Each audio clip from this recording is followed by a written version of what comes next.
Ndugu zangu watu wa Semtema, niseme mambo mawili tu. La kwanza, kwa nini mnapaswa kujenga chama hiki kwa ajili yenu? Kwa nini?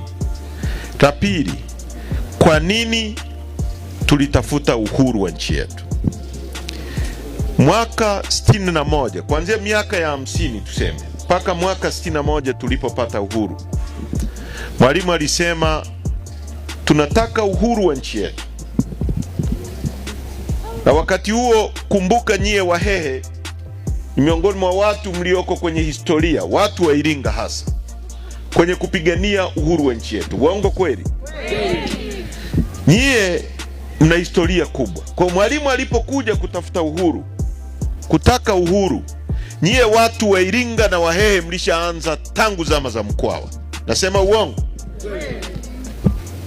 Na mlitafuta uhuru kwa sababu hamkuridhishwa na namna wakoloni walivyokuwa wanaongoza nchi hii, kunyanyasa watu, kupora uchumi wa nchi yetu wakiacha watu maskini, kuumiza Watanganyika. Watu wa Iringa, Wahehe, mliona miaka ya 50, mlishaona hilo.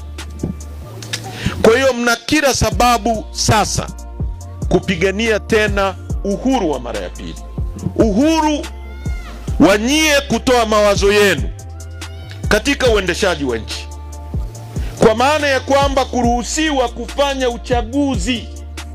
Unashiriki katika kuweka kiongozi, unashiriki katika kuweka mwenyekiti wa mtaa, unashiriki katika kuweka diwani, unashiriki katika kuweka mbunge, unashiriki katika kuweka rais kwenye mamlaka.